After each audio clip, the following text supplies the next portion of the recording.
chairs and 6 people, potentially 6 people. So, sorry, you just stay there and shout. So we're going to end, I mean, we've had some incredibly important discussions this afternoon and all day long. But what we're going to move on to now is what I hope is a good news story. Certainly it's a good news story for me because it involves me having a job, which is a start. But I think it's also a really important development for the sector. And I think, am I in charge of this now? I am. No? I'm not. That's okay. So there may or may not be a short slide to go, slides to go along with this. But essentially the gist of it is that, as you heard from Jeanette this morning, the SGA is going to continue. We signed the agreement a couple of weeks ago, and it was announced yesterday that we will be continuing to deliver the SGA until 2027, which gives us lots of time to build on the foundations that we've already laid and add new elements and also extend the scope of the project geographically. So, yeah. So as you can see, we've got different people representing different parts of the UK up on the stage alongside me, and that's because this is no longer simply a Sport England and UK Sport initiative. Along with the Charter Governance Institute, we're now looking to include support for organisations across the UK. So, as you're probably aware, a lot of the resources that are on our website, for example, have been free to use, but a lot of the services that are sort of space restricted or place restricted, like our training, even priority access to today's events and events like it, go to the Tier 2, Tier 3 organisations funded by UK Sport and Sport England. We're going to look at how we deliver that in future. So we're now looking to incorporate not only the Code for Sports Governance, but also the different codes and frameworks that organisations across the UK abide by. Some of the things is going to stay the same. So staying the same is going to be that we want it to be powered by the sector. So that includes listening to the SGA community in order to best serve its needs. We want to know what areas require support, what type of support you're looking for us to provide you with, and we can then look to deliver that for you. It involves working with the sports councils, again, to understand the specific needs of the different countries, the different frameworks that they're looking to implement. But it also means working in partnership with other organisations and other deliverers within the sector. So when we look to provide support from now on, yes, we will be writing some of it ourselves, we'll be delivering it some of ourselves, but also we'll be looking to partner with organisations that are already doing work in that area. So, you know, if we're looking for support around safeguarding, then that's not going to come necessarily from the Charter Governance Institute and from the SGA, but we know that there are organisations out there. Spencer today talked about the workforce governance. That seems obvious that that is something that we can signpost organisations to. We can sort of be a central hub for those resources and point people towards the best ones out there. And that's partly coming feedback from the sector, who I think appreciate that there is lots of support out there, but it can be quite fragmented, it can overlap, and there can be a duplication of efforts. So what we're looking to do now is streamline that, say here's a central hub, go here as a first port of call, you know, whether you're from Scotland, Northern Ireland, Wales, England, doesn't matter, and we'll try to point you in the right direction. We still want to do some of the same things. We still want to demystify governance, so making its principles and its practices accessible to all levels of governance, all levels of experience rather. So we've spoken today about cascading down. You know, have we concentrated on a certain type of organisation to date? Yes, we have, but we want to make that sort of support available to a much wider range. And again, that may involve working with partners rather than straight up delivering it ourselves. But the idea is that the provision of support for all these levels will be there. Jeanette spoke this morning about creating a culture of governance that goes beyond compliance, and absolutely that is what we want to achieve. She also spoke about establishing pathways of professional development and continuous learning. Again, you'll see some of the additional offerings that we've added to the SGA going forwards. You'll see that we're factoring into how those are designed, just that pathway. What we also want to do is recognise the expertise that is present in this sector. And actually, I was listening to one of the earlier sessions. I noticed a tweet about today's conference, which said it's striking how mature the governance conversation in the sports sector is, and I think that's absolutely right. We spoke on the sustainability session this morning. Some areas the sector's falling behind other sectors. In some areas, it's definitely ahead, and I don't think we need to be shy about celebrating where we are ahead. Yes, we can learn from other sectors, but yes, we can teach them things too. And I think we should, going forward, we should definitely be doing that. And as a result, what we want to do is increase cross-sectoral participation for the SGA community. We want to be able to put on events where we can have conversations with other types of organisations doing other types of business, teach them and learn from them as well. So much of what we will deliver will remain the same. We will still be doing a lot of the training that we are currently doing. We'll be undertaking an insight review, making sure that it's adapted, fit for purpose, up to date for not only the revisions to the Code for Sports Governance, but also the other frameworks that I mentioned. The knowledge base will be expanding, and as ever, we want to know from you what you would like that knowledge base to cover. What types of topics do you want support on? What types of documents do you want to help you implement good governance in those areas? Jeanette also mentioned this morning that we'll be adding support on organisational culture to our training. And it seems, as Jane said, 9 o'clock seems like a long time ago. It really does seem like a long time ago for me. We started dark and ended dark. But what we spoke about early on was that the world is finally opening up and we can do some of those networking events that we wanted to do. Because, yes, we understand the value, convenience-wise and access-wise, that the virtual delivery confers on us, but there's also sometimes no substitute for getting in a room with people and discussing. So we want to be able to do both of those things going forwards. So very briefly, I'm just going to touch on 2 new things that we will be adding. Jeanette has mentioned both of them. The first one is the Chartered Governance Institute's Certificate in Sports Governance. So we recognise, and again, this comes from feedback from the sector, who would like to see recognition on paper of some of the expertise that this sector has.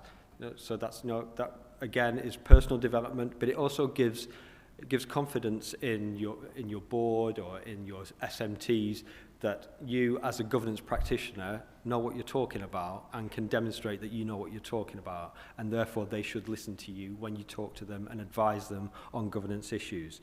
So we're going to be adding that. Jeanette said that it will be available both as a year-long or there or thereabouts, maybe a bit shorter, depending on how we finally deliver it, or it will be available as in a modular approach. So you'll be able to complete the whole thing and have a certificate at the end, or if you just want to pick and choose the modules that suit you, then that can also be provided, and it will be run through a bursary scheme. So again, no cost to those who are successful in that bursary. And it will be aligned to, it was mentioned earlier today, the CGI's Competency Framework, which is essentially a list of competencies, 12 competencies, which are divided into, how many? 3 areas: values, practice, and knowledge.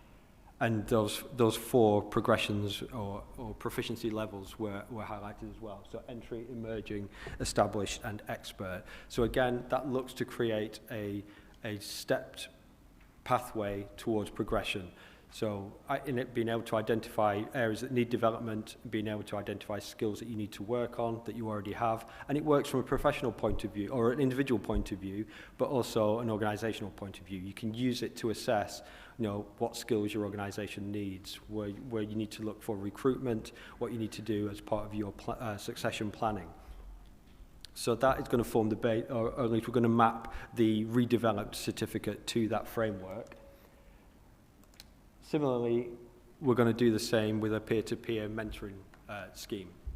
So we're going to look to identify areas of strength and weakness in both the mentee and the mentor, and then we can see which areas need to be worked on, and then we can best align a mentee with a mentor. And what that will do is essentially help the sector to help itself. So like I said, there are some people with lots of experience, lots to give back. There are some people just starting out, but we want it to be a reciprocal arrangement. We don't just want this to be a traditional top-down mentor-mentee relationship. I think there's lots to be gained from a modern, contemporary, reciprocal mentoring scheme.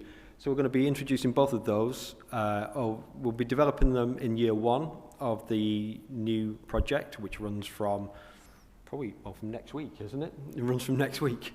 So we'll start developing for delivery to begin probably this time next year. So I'll end this bit with a couple of calls to action, and they are to spread the word. So we spoke about the numbers this morning, and we heard that we've got roughly 1,000 people, and they're from roughly 500 organisations, and that's brilliant. Like, don't get me wrong, that is fantastic, and I'm really pleased with how that has developed. But there are a lot more people working in sports governance in the UK than 1,000. And if we can get people accessing our resources, so we've had, say, 400 people attend our courses. That's great. If one person in your organisation is attending a course, that is fantastic.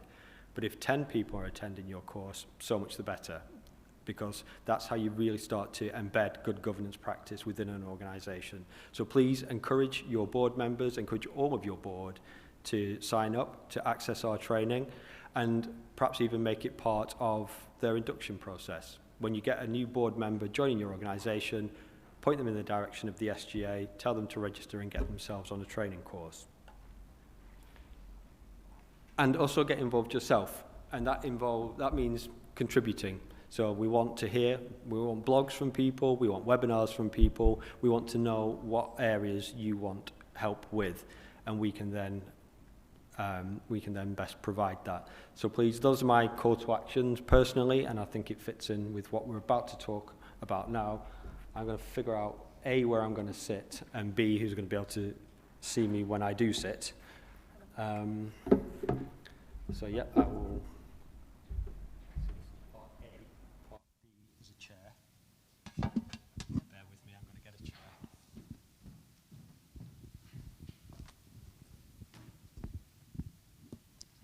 Just stand, Craig. Sorry? No, just stand. No. Okay. It's better if my head's peeping over the top of the lectern. I'd rather it's because I was sitting down than just not being very tall.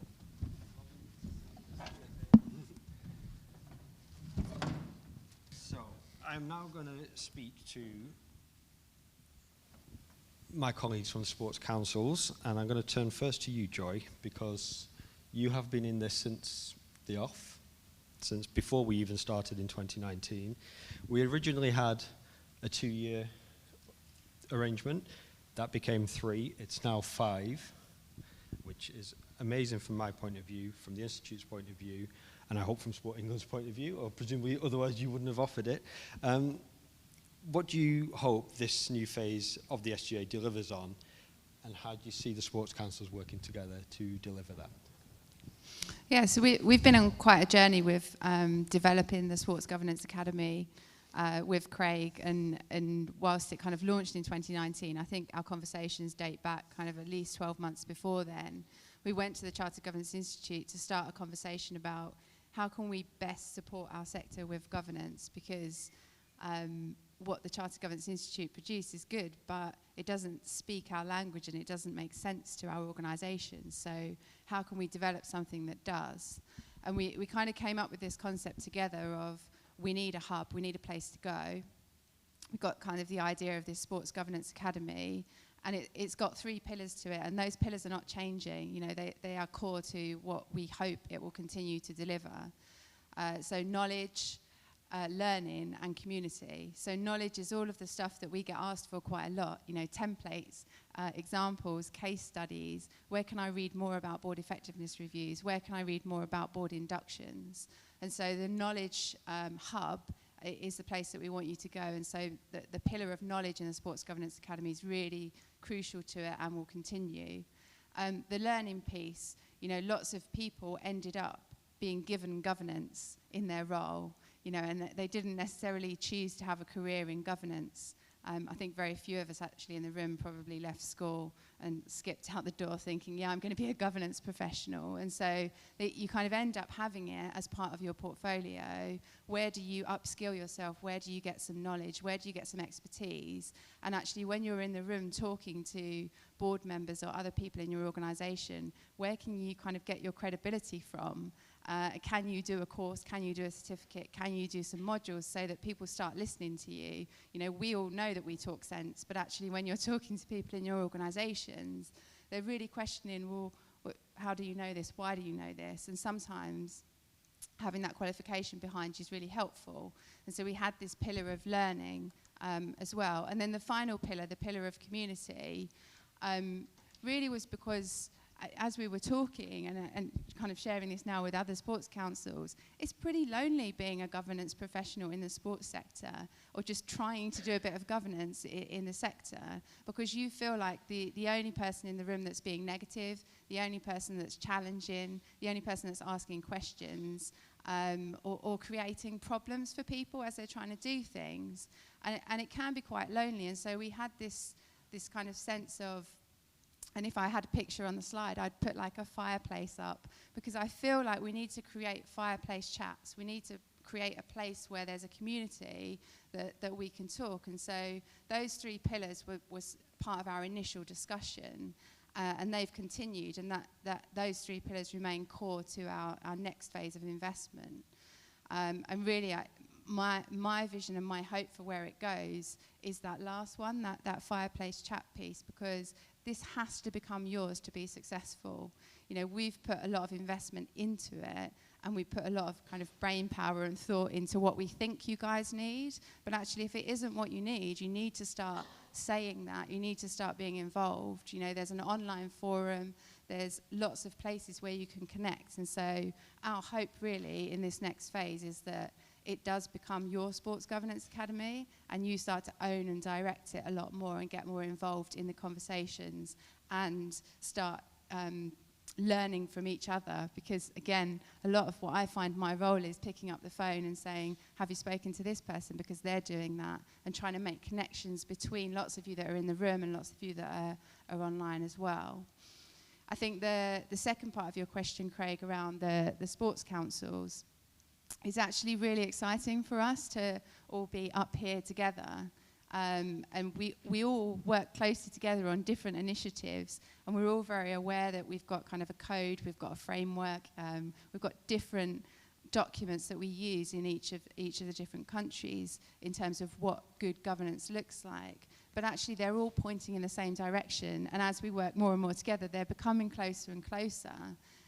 And our support to the sector can be closer. I think in the past we've created some problems where there's duplication and where there's like confusion about where to go for support. And this is really an opportunity for us to all come together and say, we've got a really useful hub here that we can use, and across all of the sports councils to be able to do that. And I won't say it's easy, because it isn't. You've all worked with sports councils. We're quite bureaucratic organisations, and when you get a bunch of them together that has to agree something, it could take forever to get it agreed and through the different processes.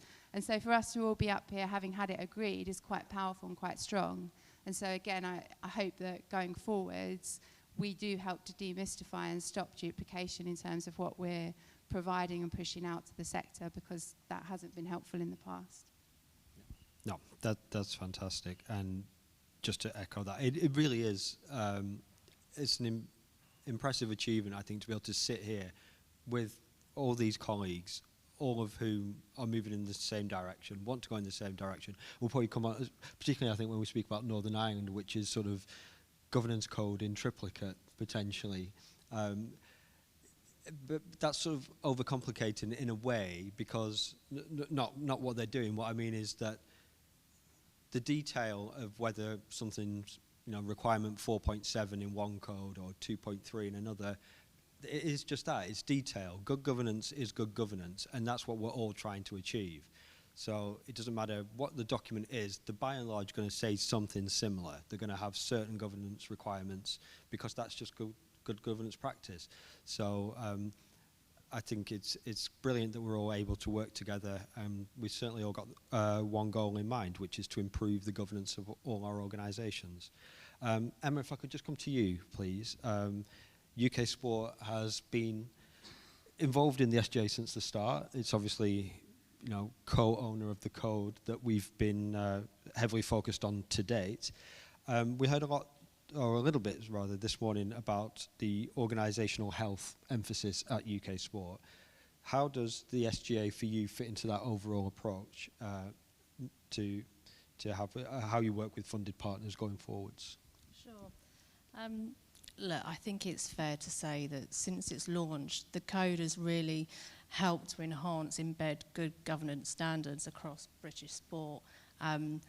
But we all know it's an ever-changing, complex landscape that we're operating in, and organisations need to exhibit operational excellence and resilience across a number of areas, not just governance, but beyond. So as a result, you would have heard my boss, Rob, talking this morning about our 10-year strategy at UK Sport, and one of the key priorities in that is about building long-term, organisational health across the sporting system. And we've recently launched our organisational health tool. You would have seen that slide with the circle diagram on there. That is made up of 4 thematic areas. Just to recap for you, they talk about strategy and growth, people and skills, standards and risk, and relevance and impact. And then those 4 sections are kind of divided into subsequent components, of which governance is one. I think the tool is probably a part of an evolution about how UK Sport wants to understand and work with its funded partners. And so the tool has been designed in a way, really, so that it's supportive and it can be used as a self-reflective mechanism for sporting bodies to understand their own organisational health. It will also help UK Sport understand better the organisations in which it invests in, so that it can start building a more kind of comprehensive picture about what are some of the operational issues and developments that are impacting on them, and why, so that we can then gather those insights so that we can start building development programs that support you and are meaningful. So Craig, the SGA will be a key feature of our governance development program. Using the insights that we've harnessed from our organisational health tool, we will then use that to help shape the work plan of the SGA and the vital resources that it will deliver. I really see the SGA as a strategic partner of UK Sport, and it will help all of the home country sports councils, aligning their governance support strategies so that together, in partnership, we can develop the skills, the experiences, the vital resources and the networks that people working in sports governance really need to help their organisation succeed. Brilliant, thank you, Emma. If I could just, sorry, this isn't intentional, this is just the way it is. I'm going to skip over Neil very briefly. Sorry about that, no slight intended. And Colin, we mentioned, or I mentioned, the fact that there are 3 different governance frameworks in operation for Northern Ireland bodies. How do you see Sport Northern Ireland working with other organisations on the stage today to deliver the SGA, or to make sure that the SGA delivers for your organisations? Yeah, I think, Craig, as you've mentioned, we have a sort of slightly more complex environment that we work in, but from a Sport NI perspective, we very much see the SGA as really a one-stop shop for all things sports governance. That's the major potential that it holds, and particularly from our perspective, the governing bodies that we work with and fund, they cover 3 jurisdictions. So a couple of quick examples. Netball Northern Ireland, straightforward, they work within Northern Ireland. British Gymnastics, straightforward, they cover the UK, so that's that. Then we have Triathlon Ireland, so they're the national governing body for triathlon across the whole island of Ireland, covering Northern Ireland and obviously the south. But they're the recognised governing body that we work with, and that's the key thing where it becomes quite complex for us. So we will recognise an Irish body, a Northern Irish body, a UK body. There's also a fourth dimension. So for example, I'm sure we're all familiar with Ulster Rugby. Pretty good that they are. They are the provincial governing body of the NGB, but that's who we recognise. And if everybody's still awake, you can see there's a number of layers and subtleties and complexities for our environment.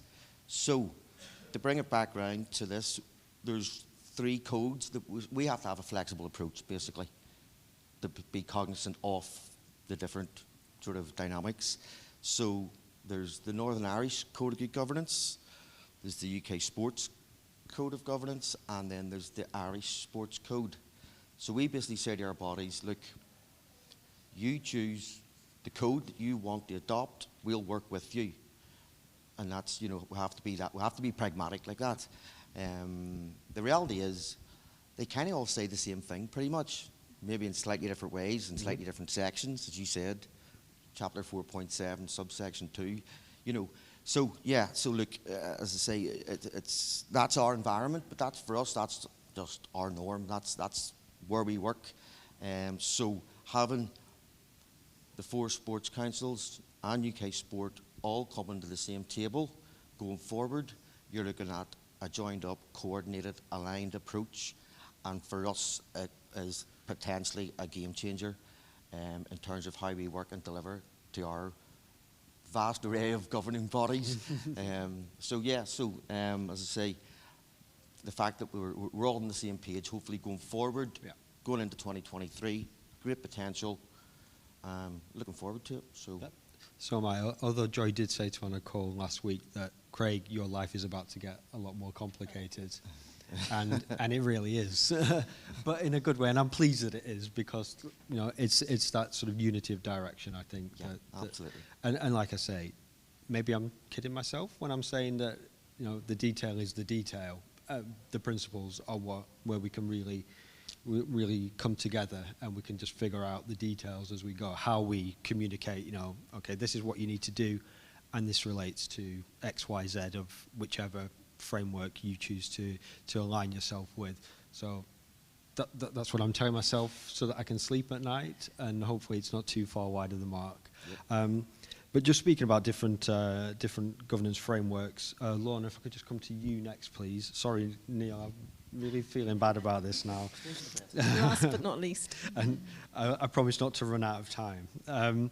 So Scotland obviously has its own Scottish governing body framework. And a lot of what we've done today and a lot of what the SGA has done so far has been geared towards the code that Sport England and UK sport bodies use. How do you see Scottish bodies working with the SGA and vice versa going forwards? Well, our code's been out for quite some time, actually, before the UK code. So when the code was being reviewed, we sort of put on hold our review of our framework to see what that review would sort of come out with.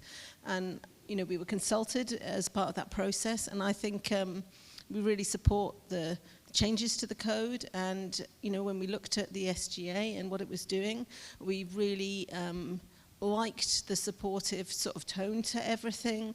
It aligned with the sort of way we wanted to implement our framework.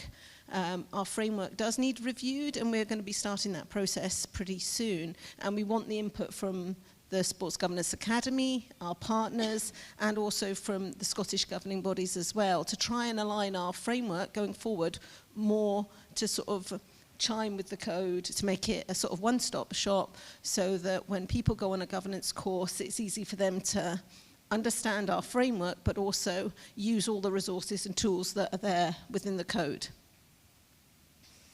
Great, thank you. And now Neil, I will come to you. So again, Wales has its own governance and leadership framework, so another document, but I think hopefully we can proceed with the same sort of answers that's no insuperable problem. But you also have in Wales a panel of experts that provide governance support. Could you just speak a little bit more about how that panel support will work for your organisations? Yes, so as you say, we have the Governance and Leadership Framework for Wales. It was a document developed with partners, so it's by the sector for the sector, and our own funding requirements align to that particular document. The document itself covers both the policies and the procedures as well as the behaviours. We often refer to them as hard governance and soft governance, whether that's right or wrong, I'm not sure, but it covers both those things. And what we obviously want to do is support our partners to use that document so that it adds value, helps them with continuous improvement and so on. So we had an opportunity at about this time last year to look at developing our own panel that would be able to support those partners with both their governance and their leadership. So from the 1st of April this year, we've had the panel in place. We're delighted with the quality of individuals and organisations that we have on that particular panel. We wanted to, I suppose, some of the thinking behind establishing that panel was so that we could be a bit more agile, so we could respond to needs a bit more quickly and efficiently. So our approach at the moment with that panel is we have both sort of proactive support, reactive support, as well as supporting our partners individually as the needs arise, or if we see themes emerging, then we can give collective support in that way too. The other positive thing about the panel is that they come from different sectors as well, so we like that idea of being able to share good practice from elsewhere. And our thinking at the moment, like with lots of things, we'll give it a go, we'll learn and we'll improve. So that's an important part. But having said that, we are genuinely excited about the opportunity of working with yourself, colleagues on the stage. We think it's definitely going to be complementary in helping address, as has been said numerous times, good governance is good governance. The challenges that we face are very similar. Solutions are in this room and around the table sort of thing. So yeah, we're really looking forward to working with yourself and the other colleagues on the stage. Excellent. That's great. We've got a couple of minutes. I've got maybe 2 backup questions if there are no questions from the floor, but I hope that there are. I think we have all the microphones, so maybe that's the best way to ask for questions, is to hold all the means of getting those questions conveyed to you. But does anybody have a question? And we'll figure it out with one microphone between us.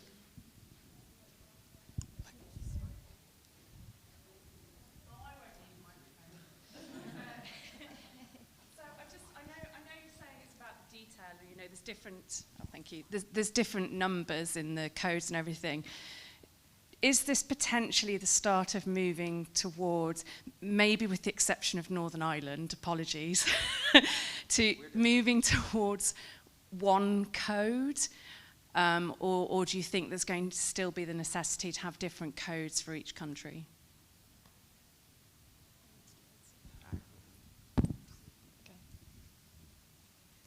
I can't speak for my colleagues, and so I'm worried about what I'm going to say, but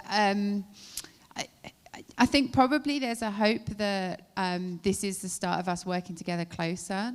I think it depends on legislative differences as well, so there are some things that are actually outside the control of sports councils even, remarkably, so there might be a need for some differences to maintain, but I think one thing that we have recognised is that where we can align, we should, because that's helpful for the sector.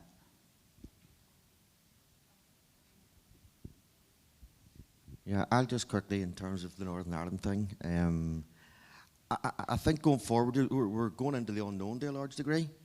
I don't think, so to speak, anything's off the table. So it's about, particularly from next year, the evolution of the SGA. And in a couple of years' time, we don't really know what it will look like. That might be, you know, one of the sort of steps and stages going forward. And yeah, where possible, we'll be involved. But yeah, there's, as Joy rightly says, there are legislative differences and, you know, variances, so that you would have to be, you sort of acknowledge that. But yeah. Yeah, I think from a Sports Scotland perspective, I think definitely the climate is really, you know, warm towards, you know, the code and its review. We really like it. Obviously, it's just been reviewed, and it is a code for England and UK sport.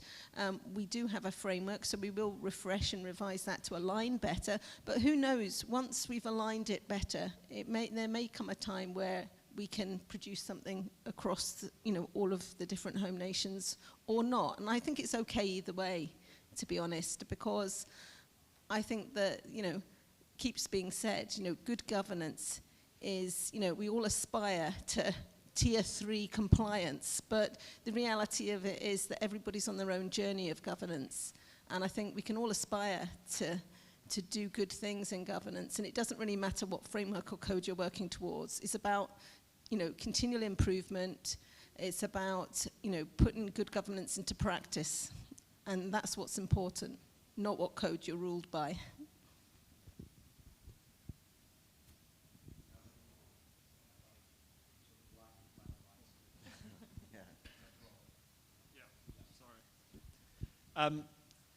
It's just picking up on what you were saying there at the end. It's about how things are being implemented, and we've said multiple times today, compliance to culture, and it's about culture. Even if we don't align codes, are you comfortable that the culture of governance in each of the home nations is aligned or can be more aligned as we move forward? Well, personally, I think yes. I mean, everything I've heard today about culture, you know, I fully support. And I think we're all aspiring to have, you know, really positive cultures and aspiring to be inclusive. We're aspiring to be the best organizations that we can be. And I think that's what good governance is about. It's a tool to help organizations get there. And it's also a tool to sort of, you know, with all the good practice across all of the home nations and UK sport, you know, there's such a wealth of experience, knowledge, expertise. It's, you know, it's absolutely amazing to have some academic support in terms of people who actually know what they're talking about, and a bit of support for me, who's leading from, you know, the project in Sports Scotland, to have some people I can consult with to make sure our framework in the next iteration is as good as it can be. Yeah, I suppose, sorry, excuse me, from our perspective, the principal code that we work with is the Northern Ireland Code. And earlier in the day, and I think it's probably the buzzword for today, compliance to culture.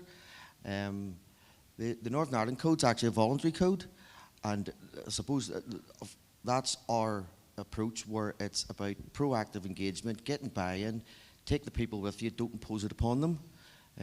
So, as I say, the Northern Ireland Code is not compliance-based. It's always been a voluntary code, and that's in the title of it. And I think that is the sort of transition point to culture, that, you know, everybody around the table, be it the governing bodies, sports councils, that they're there on a voluntary basis, all pushing in the same direction, and hopefully that will ultimately produce the end game of good governance or improved governance, you know, so. Okay, well, I think on that note of collegiality and collaboration, I think that's a suitably positive way to wrap up today. I'm just going to do a few thank yous. I don't know if I can do it sort of hidden from some of the... I don't mind about those people, that's okay. I want to thank everybody who's been involved in today, in particular the speakers. I think we've had a fantastic lineup of speakers who've delivered their expertise and given everybody plenty to think about. I won't claim all the credit for the programme by any means. Joy and Emma in particular have done an absolute massive amount of work behind the scenes to make sure that this programme today was an exceptional one. I hope you agree that it was a really, really good program.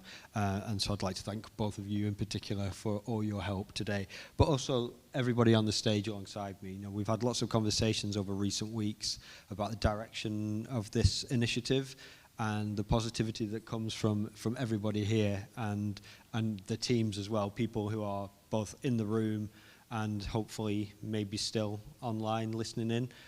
Please understand that I appreciate all the positivity that's come from your side as well. I don't know if there's anybody here from MICE who have put together our online platform and registration and app and everything. So for all the headaches that has made me not have to have over the last few weeks, I'm enormously appreciative, as I am with the AV and video guys who I can't see because I'm blinded at the moment, but I appreciate them too. I don't think there's anybody from the hotel, but fantastic venue, so great venue. Maybe we'll do it again next year, who knows. My colleagues at the Chartered Governance Institute, Con, who came over from Ireland and has now gone back to Ireland, a huge thanks to him. To Jess over there in the corner, who only joined CGI a couple of weeks ago, and I don't think this would have happened in the way that it's happened if it wasn't for her. So, Jess, thank you. I'll buy you something on the train on the way up. I don't know what. And finally, to delegates, both in the room and also, I mustn't forget those who are at home. That's a lot of screen time for a day. I hope you managed to capture a lot of the atmosphere of this. It's been a really vibrant feel in the room, and I hope some of that came through to people tuning in from wherever you're tuning in from. I hope you took a lot away. Like I said, recordings will be available, so everybody can catch up on any sessions. And I'd just like to reiterate those calls to action, if I could, please. Get involved, spread the word, get your organizations to sign up, and thank you. Thank you for your support so far for the past 3 years. What I should also mention is that both in the room and on the call are members of the advisory group, the program board, you know, people from Sport England, UK Sport, who have really shown the most support and the most enthusiasm for this project over the past 3 years, and hopefully we'll redouble that over the next 5. So thank you to everybody there, and safe trip home. Thank you.